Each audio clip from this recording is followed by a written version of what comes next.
They tell you not to get a girlfriend. They tell you don't get a job, don't get an internship. I got all three and I failed out of menswear. So I got kicked out of college.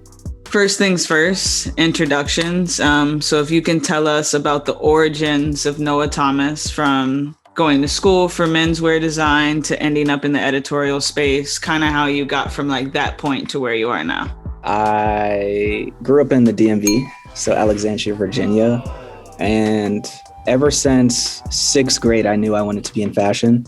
So that's when I started. I had the FIT requirements printed out, the menswear design requirements printed out. And from that point on, that was my life. Started taking sewing classes and did summer programs and stuff.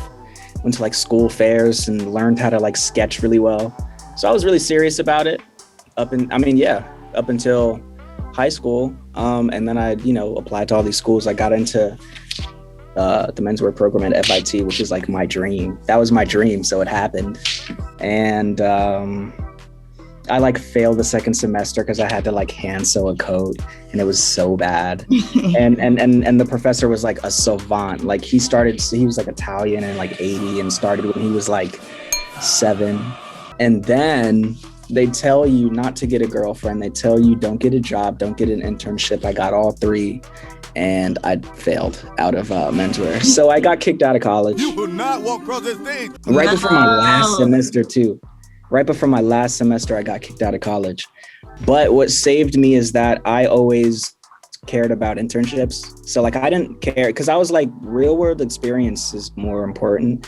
And I also didn't necessarily stick to design internships too. I was as long as it's a good name. So I got all these internships on fashioninternships.com. Okay. So 7 days a week I was working. And then I finally got this HighSnob internship, and I was like, ooh, this is it. This is it. This is so special. How do you even get a job at a place like this? And my whole life prepared me for that. I've been reading HighSnob since middle school, literally since middle school. So I was a super fan and just a fan of the culture. Yeah. Up until that point, before it became a thing. So yeah, fitting in there really fitting in was easy. But even I was an intern for what, I'd say 8 months without anything to do really. I was just cool and they liked me and they knew that hopefully something will work out. So I would write a little bit, do a little styling, but it never really clicked. Not enough for me to have a full-time job until the Supreme store in Williamsburg opened up. And it was so trash because Supreme at that time, we were trying to do, some complex Emily Oberg type talk to the line, but by the time the Williamsburg one opened up, that was Supreme was so neat with their process. You came with the time, you know what I mean? There wasn't that mayhem anymore. So they were all right, well, this sucks. Cause I was supposed to go with the cameraman to tell him who to shoot because the camera guy wasn't cool. So I was okay, shoot that person, shoot this person. They look fly. And then they were all right, well, since there's no chaos, I guess just talk about what's going on. And so they put me on camera and then they really liked it. And then that's how I became a personality fashion editor at HighSnob. And one thing that we all need an explanation from to make sure we get it right is the MuleBoyz movement. Yes. What does it take to be a mule boy? How does one become one? And explain exactly what it is.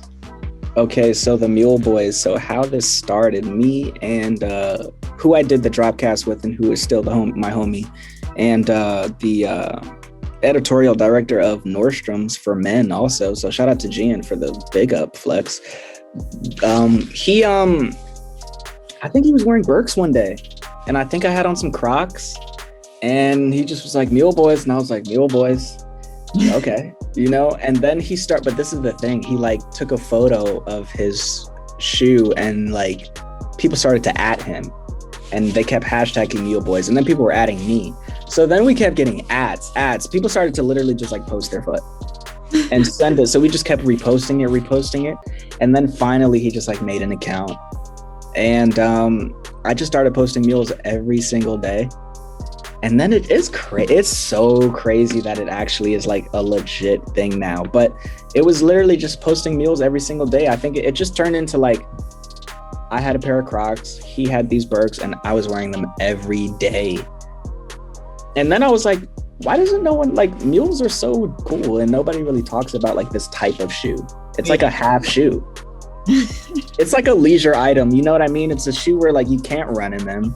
You have to be calm, you have to be relaxed, you have to do chilling. So it's like, it's a shoe of leisure. It's a luxurious situation, and they're cozy. And closed toe,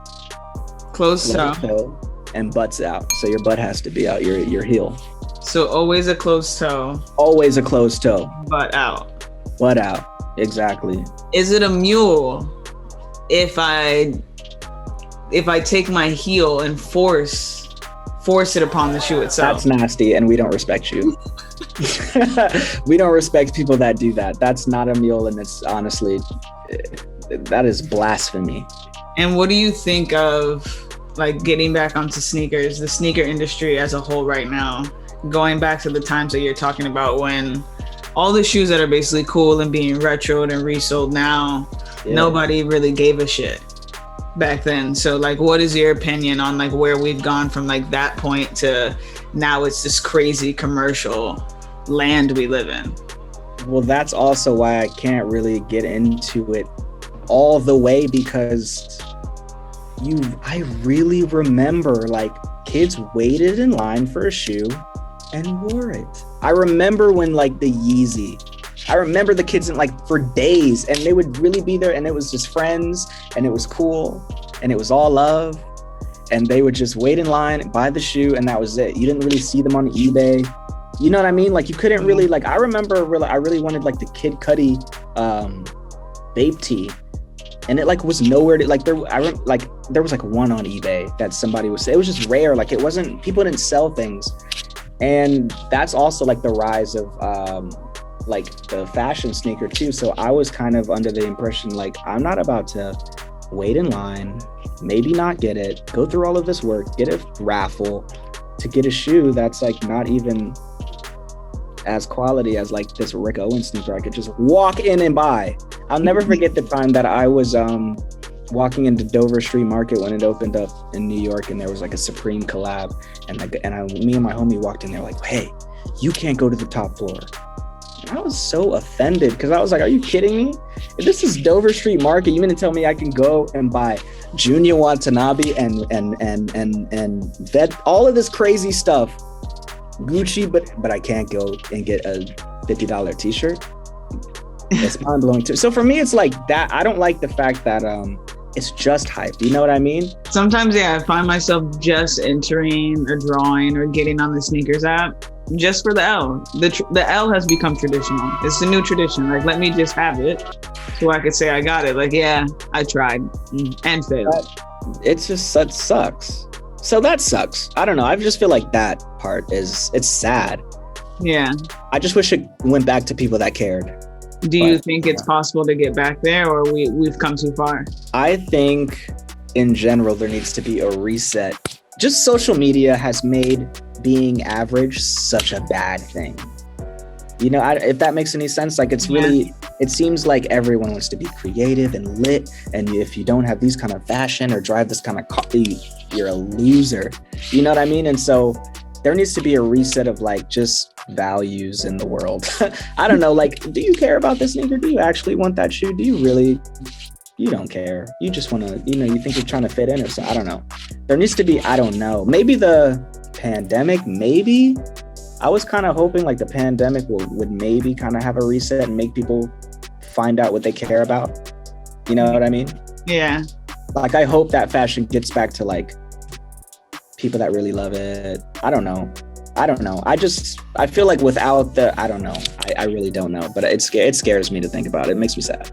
Because I really missed that era when it was just like you cared and that was it. Well, yeah, I mean, people, like you said, like someone was online and didn't even know what the shoe looked like. I feel like most people don't care. They're just like, I need it because it keeps getting reposted by the tastemakers and influencers that like, I have to have it so I could take this flick real quick. And then sell it. Never wear the shoe. Never again. Put it in a box, either sell it or just leave it there so I can say I have it. When you get, it's not until you actually start getting these things, and then it's like, how many times do you go back in your closet and you look at that shoe that you needed and you're like, wow, I'm never wearing these ever again. I can't believe I was tripping over these. These are not even cool. And if I put these on too, how dated, like how trendy was this shoe? Yeah. You know what I mean? Like you have a closet full of stuff that you don't even like that much. Like you wouldn't even wear it again. Exactly. But you can't let go of it. And then that's the sick part. Sometimes you're like, I gotta keep it just in case. Just in case. I have to pull these out to remind people that I have this. I was there. I was there. And that's the problem. Like, you don't know shit. Like, I know. Like, let me show you. But also, if like, but do you remember these? You don't even remember this. Like, look, they collabed with them. Yeah, exactly. And 02. I mean, for us, it's going to be like in 2017. If Noah Thomas was a mule, which mule would he be? I think I would be these Marnie Grinch mules on my feet. fully, that's me. That's fully. You. Yeah, Why? That's me. Well, no, I'm lying to you. The most perfect shoe of all time is it's a Birkenstock clog. I'm going to show you. It's the perfect shoe. You know, you've seen me. I wear them all the time. It's like a German farming shoe, or like it's a shoe that it looks like, painters would wear, or construction workers. It's the perfect shoe on the planet. And it's actually not even a mule. It's more of a clog, and a clog is the mule's best friend. So clogs are also our friend. Clogs are our friends. Clogs are our friends. But yes. Clogs are not mules. They are not mules. This right here. You see me in them all the time. Oh yes. Yes. This is the perfect that I can do. I wear this with the suit, shorts to the beach, to a Michelin star dinner, Paris Fashion Week. I'm fighting you. Everything is happening in this shoe. I'm getting married in this shoe. It's everything. It's perfect. It is a good shoe. And all right, to close it out, one question for you is for the people in the SoleSavy community who aspire to be where you are one day or have a passion for writing, what's advice that you would give someone that's just getting started? One thing that happened, because when I got kicked out of school, I was really, really scared. That's a terrifying feeling. If anyone's ever gone through that, it is actually really scary and not fun. I was like, whoa, this might be the end of my life type thing. But she was like, what? Everyone you look up to didn't go to school. Then I was like, oh, that's true. Okay, so I was like, all right, everyone I look up to doesn't go to school. All my favorite people didn't even finish, or they, dropped out or whatever. So I was like, okay, cool. Then I was like, all right, I'm in fashion, so it also doesn't matter. So get real world experience, intern with legit brands, even if you are doing even if it's something that you want to be a writer and it's like a showroom internship, do it. Just do it. Cast a wide net, because you never know what's going to actually hit. That is true. I feel like it always ends up being that way. You think you're going to do this one thing, and then life's like, nah, chill. We're about to go this way. Facts. Sewing sucks. I love being a designer. That's still a dream, but I hate sewing. I hate pattern making. I thought I would love all that. And everyone that I was in school with loved it. So I was like, oh, maybe this isn't what I'm supposed to be doing. And clearly what I was supposed to be doing is this. So boom.